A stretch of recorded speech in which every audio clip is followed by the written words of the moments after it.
నెల డిసెంబర్ 30 ముక్కోటి ఏకాదశి. తప్పకుండా పాటించాల్సిన నియమాలు. చేయకూడని తప్పులు ఇవే. అందరికీ నమస్కారం. ఈ వీడియో చూసే ముందు ఒక లైక్ కొట్టి ఓం నమో భగవతే వాసుదేవాయ అని కామెంట్ చేయండి. మీరు ఇచ్చే చిన్న లైక్ నా ఛానల్ గ్రోత్కి ఎంతో సహాయపడుతుంది. ఈ నెల డిసెంబర్ 30వ తేదీ మంగళవారం నాడు ముక్కోటి ఏకాదశి వచ్చింది. దీన్ని వైకుంఠ ఏకాదశి అని కూడా అంటారు. ఈ ఒక్క ఏకాదశి నాడు విష్ణుమూర్తిని పూజిస్తే కోరిన కోరికలన్నీ వెంటనే నెరవేరుతాయి. ఈ ముక్కోటి ఏకాదశి నాడు వైకుంఠ లోకంలో ఉత్తర ద్వారాలు తీర్చుకుంటాయిట. ఈరోజు నా విష్ణు దేవాలయంలో ఉత్తర ద్వార దర్శనం చేసుకుంటే మనం తెలియక చేసిన పాపాలన్నీ తొలగిపోయి అఖండ రాజయోగం కలుగుతుందని నమ్మకం. దేవతలు సంచరించే ఈ ముక్కోటి ఏకాదశి నాడు పొరపాటున కూడా కొన్ని తప్పులను చేయకూడదు. లేదంటే ఈ సంవత్సరం అంతా లేనిపోని కష్టాలు ఎదురవుతాయి. ఈ ముక్కోటి ఏకాదశి నాడు 33 కోట్ల మంది దేవతలందరూ భూమిపైకి వచ్చి భక్తులను ఆశీర్వదిస్తారట.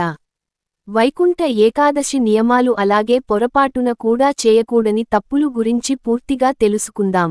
వీడియోని ఎక్కడా కూడా స్కిప్ చేయకుండా పూర్తిగా చూడండి. అసంపూర్ణ జ్ఞానం ప్రమాదకరం. దేవతలు తిరిగి ఈ ముక్కోటి ఏకాదశి నాడు ప్రతి ఒక్కరూ ఉదయాన్నే నిద్రలేచి తప్పనిసరిగా తలస్నానం చేయాలి.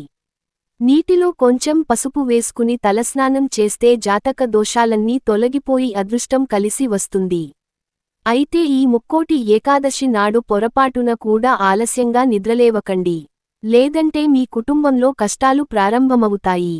అలాగే ఈ ముక్కోటి ఏకాదశి నాడు ప్రతి ఒక్కరూ విష్ణుమూర్తికి ప్రీతికరమైన పసుపు రంగు వస్త్రాలను ధరిస్తే చాలా మంచిది.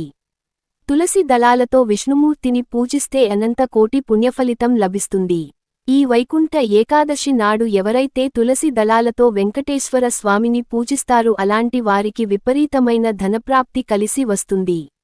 ఇక అప్పుల సమస్యలతో ఇబ్బంది పడేవారు ఈ వైకుంఠ ఏకాదశి నాడు తులసి మొక్కకు పచ్చిపాలు పోసి తులసి కోటకు ప్రదక్షిణాలు చేయండి. అప్పులు బాధలన్నీ వెంటనే తీరిపోతాయి. అయితే ఈ ఏకాదశి నాడు పొరపాటున కూడా తులసి దళాలను తెంపకూడదు. ఏకాదశి రోజున తులసి ఆకులు తెంపితే లక్ష్మీదేవి ఆగ్రహానికి గురవుతుంది. తద్వారా మీ ఇంటికి అప్పులు బాధలు పెరుగుతాయి. కాబట్టి ఏకాదశి పూజకు ఉపయోగపడే తులసి దళాలను ముందుగానే సిద్ధం చేసుకోండి. ఈ ముక్కోటి ఏకాదశి నాడు కోట్ల ఏకాదశిలతో సమానమట. ఈ ఏకాదశి నాడు ఏది చేసినా చేయకపోయినా ప్రతి ఒక్కరూ విష్ణు దేవాలయాలకు వెళ్లి స్వామివారిని ఉత్తర ద్వార దర్శనం చేసుకుంటే ఎన్నో శుభ ఫలితాలు కలుగుతాయి. సంవత్సరానికి ఒక్కసారి మాత్రమే ఉత్తర ద్వారాలు తెరుచుకుంటాయి. కాబట్టి ఇంతటి అద్భుతమైన అవకాశాన్ని ఎవరూ వదులుకోకండి. ఈ ముక్కోటి ఏకాదశి నాడు పొరపాటున కూడా అన్నం తినకూడదనే నియమం ఉంది. కాబట్టి ఈరోజు ఉపవాసం ఉండాలని అంటారు. ఎందుకంటే ఈ ముక్కోటి ఏకాదశి రోజున ముర అనే రాక్షసుడు వడ్ల ధాన్యాలలో నివసిస్తాడట. కాబట్టి ఏకాదశి రోజున అన్నం తింటే సకల పాపాలన్నీ మన శరీరంలోకి చేరుతాయని అనారోగ్య సమస్యలు ఏర్పడతాయని నమ్మకం. కాబట్టి ఈ వైకుంఠ ఏకాదశి నాడు సాత్విక ఆహారాన్ని తినాలి. ఇక ఏకాదశి రోజున చేసే తులసి పూజలకు రెట్టింపు పుణ్య ఫలితం లభిస్తుంది. అందులోనూ ఈ ముక్కోటి ఏకాదశి నాడు తులసిని పూజిస్తే ఇక మీ ఇల్లంతా కనక వర్షంతో అష్టైశ్వర్యాలతో నిండిపోతుంది. అలాగే ఈ ముక్కోటి ఏకాదశి నాడు తులసి మొక్కను ముట్టుకుని నమస్కారం చేసుకుంటే చాలు జన్మజన్మల పాపాలన్నీ తొలగిపోయి జన్మజన్మల అదృష్టం కలిసి వస్తుంది. ముక్కోటి ఏకాదశి నాడు విష్ణుమూర్తి దేవాలయానికి వెళ్లేవారు స్వామివారికి తులసిమాలను తీసుకువెళ్ళండి. ఉత్తర ద్వార దర్శనం చేసుకుని స్వామివారికి తులసిమాలను సమర్పిస్తే స్వామివారు ఎంతో సంతోషించి కోరిన వరాలను వెంటనే ప్రసాదిస్తారు.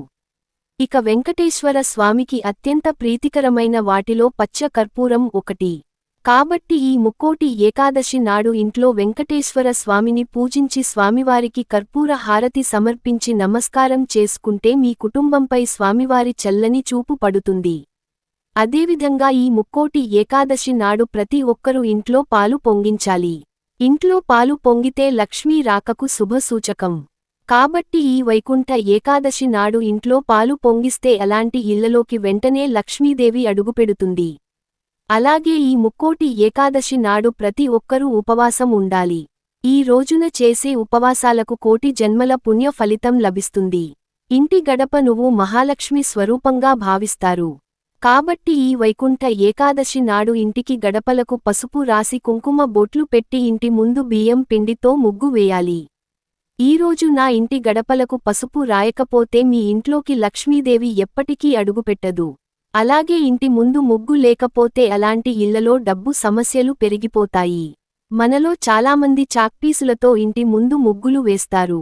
కాని ఈ ముక్కోటి ఏకాదశి నాడు మాత్రం బియ్యం పిండితోనే ఇంటి ముందు ముగ్గు వేయాలి. అలాగే ఇంటి గుమ్మానికి మామిడి తోరణాలు కట్టుకోండి. మీ ఇంటికి ఉన్న అష్టదరిద్రాలన్నీ తొలగిపోతాయి. ఇక లక్ష్మీస్వరూపమైన ఆడవారు ఈ ఏకాదశి నాడు పొరపాటున కూడా కంటతడి పెట్టకూడదు. దేవతలు తిరిగే ఏకాదశి రోజున స్త్రీలు కంటతడి పెడితే మాత్రం మీ ఇంట్లో కష్టాలు ప్రారంభమవుతాయి. అలాగే ఈ పవిత్రమైన ముక్కోటి ఏకాదశి నాడు పొరపాటున కూడా మాంసాహారాన్ని తినకూడదు. అలాగే ఉల్లిపాయ మరియు వెల్లుల్లిని కూడా తినకూడదు. అలాగే కొంతమంది ఏకాదశి రోజున పెరుగు తినకూడదని అంటారు. అలాగే ఏకాదశి నాడు పప్పు ధాన్యాలు మరియు చిక్కుడు గింజలు కూడా తినకూడదనే నియమం ఉంది. గోమాతలో ముక్కోటి దేవతలు నివసిస్తారు కాబట్టి ఈ ముక్కోటి ఏకాదశి నాడు గోవును పూజిస్తే చాలా మంచిది. గోవులకు అరటి పండ్లు తినిపించి నమస్కారం చేసుకుంటే కోరిన కోరికలన్నీ ఖచ్చితంగా నెరవేరుతాయి. ఇక విపరీతమైన డబ్బు సమస్యలతో బాధపడేవారు ఈ ముక్కోటి ఏకాదశి నాడు విష్ణు దేవాలయంలో కూర్చుని విష్ణు సహస్రనామాలు చదవండి. నెల తిరగకుండానే మీ ఆర్థిక సమస్యలన్నీ తొలగిపోయి అఖండ ధన ప్రాప్తి కలుగుతుంది. అలాగే ఈ ముక్కోటి ఏకాదశి నాడు సాయంత్రం 6 దాటిన తర్వాత తులసి కోట ముందు 11 దీపాలు వెలిగించి పూజ చేస్తే మీ ఇంట్లో లక్ష్మీదేవి తాండవిస్తుంది. ఇక ఈ సంవత్సరం అంతా డబ్బు సమస్యలు లేకుండా భోగభాగ్యాలతో జీవిస్తారు. ఎంతో పవిత్రమైన ఈ ముక్కోటి ఏకాదశి నాడు పగటిపూట నిద్రపోకూడదు. ఏకాదశి రోజున మధ్యాహ్నం సమయంలో నిద్రిస్తే మీ పూజకు ఫలితం లభించదని పండితులు సూచిస్తున్నారు. అలాగే ఈరోజు నా జుట్టు కత్తిరించడం, గోర్లు కత్తిరించడం, గడ్డం తీసుకోవడం నిషేధం. ఇక భార్యాభర్తలు తప్పనిసరిగా బ్రహ్మచర్యం పాటించాలి. అలాగే ఈ వైకుంఠ ఏకాదశి నాడు సాయంత్రం సమయంలో మన ఇంటి గుమ్మం ముందుకు లక్ష్మీనారాయణ వస్తారట. కాబట్టి ఈ ఏకాదశి సాయంత్రం సమయంలో ఇంటి ముందు శుభ్రం చేసి అష్టదళ పద్మం ముగ్గుని వేసి, ఇంటి గుమ్మం ముందు 2 దీపాలు వెలిగిస్తే, గుమ్మం ముందుకు వచ్చిన లక్ష్మీనారాయణలో మీ ఇంట్లోకి అడుగు పెడతారని మీ కుటుంబానికి ఐశ్వర్యాన్ని ప్రసాదిస్తారని నమ్మకం. అలాగే మన పురాణాల ప్రకారం రావి చెట్టులో త్రిమూర్తులు కొలువై ఉంటారు. ఏకాదశి రోజున రావి చెట్టును పూజిస్తే చాలా మంచిది. అందులోనూ ఈ ముక్కోటి ఏకాదశి నాడు రావి చెట్టుకు నీళ్లు పోసి ప్రదక్షిణాలు చేస్తే జాతకంలో ఉన్న శని దోషాలు రాహుకేతు దోషాలు అన్ని వెంటనే తొలగిపోతాయి. ఇక వివాహ ప్రయత్నాలు చేసేవారు ఈ ముక్కోటి ఏకాదశి నాడు ఒక పసుపు దారానికి 11 పసుపు కొమ్ములను కట్టి విష్ణుమూర్తి చిత్రపటానికి వేసి పూజ చేస్తే అతి త్వరలోనే వివాహ యోగం కలుగుతుంది. అలాగే ఈ ముక్కోటి ఏకాదశి నాడు గోవింద నామాలు చదివితే మీ ఆపదలన్నీ వెంటనే తొలగిపోతాయి. అలాగే ఓం నమో భగవతే వాసుదేవాయ అనే మంత్రాన్ని 108 సార్లు చదవండి. ఎలాంటి కష్టమైనా వెంటనే తీరిపోతుంది. అలాగే ఈ ఏకాదశినాడు కనకధార స్తోత్రాన్ని 3 సార్లు జపిస్తే మీ ఇంటి పేదరికం వెంటనే తొలగిపోతుంది. స్త్రీలు దీర్ఘ సుమంగళీగా ఉండాలంటే ఈ ముక్కోటి ఏకాదశి నాడు 3 ముత్తైదువులను మీ ఇంటికి పిలిచి తాంబూలం సమర్పించి వారి ఆశీర్వాదాన్ని తీసుకుంటే ఆడవారికి దీర్ఘసుమంగళ యోగం కలుగుతుంది. అలాగే ఈ ముక్కోటి ఏకాదశి నాడు విష్ణుమూర్తి విగ్రహానికి ఆవుపాలతో అభిషేకం చేస్తే మీ భర్త ఆదాయం విపరీతంగా పెరిగిపోతుంది. ఈ వైకుంఠ ఏకాదశి నాడు కోపం తెచ్చుకోవడం, చెడు మాటలు మాట్లాడటం చేయకూడదు. ఈ వైకుంఠ ఏకాదశి నాడు చేసే దానాలకు అశ్వమేధ యాగం చేసినంత పుణ్య ఫలితం లభిస్తుంది. కాబట్టి ఈ రోజున ఖచ్చితంగా దానధర్మాలు చేయండి. ఈ విధంగా స్వామి వారిని పూజించి సకల ఐశ్వర్యాలను పొందండి.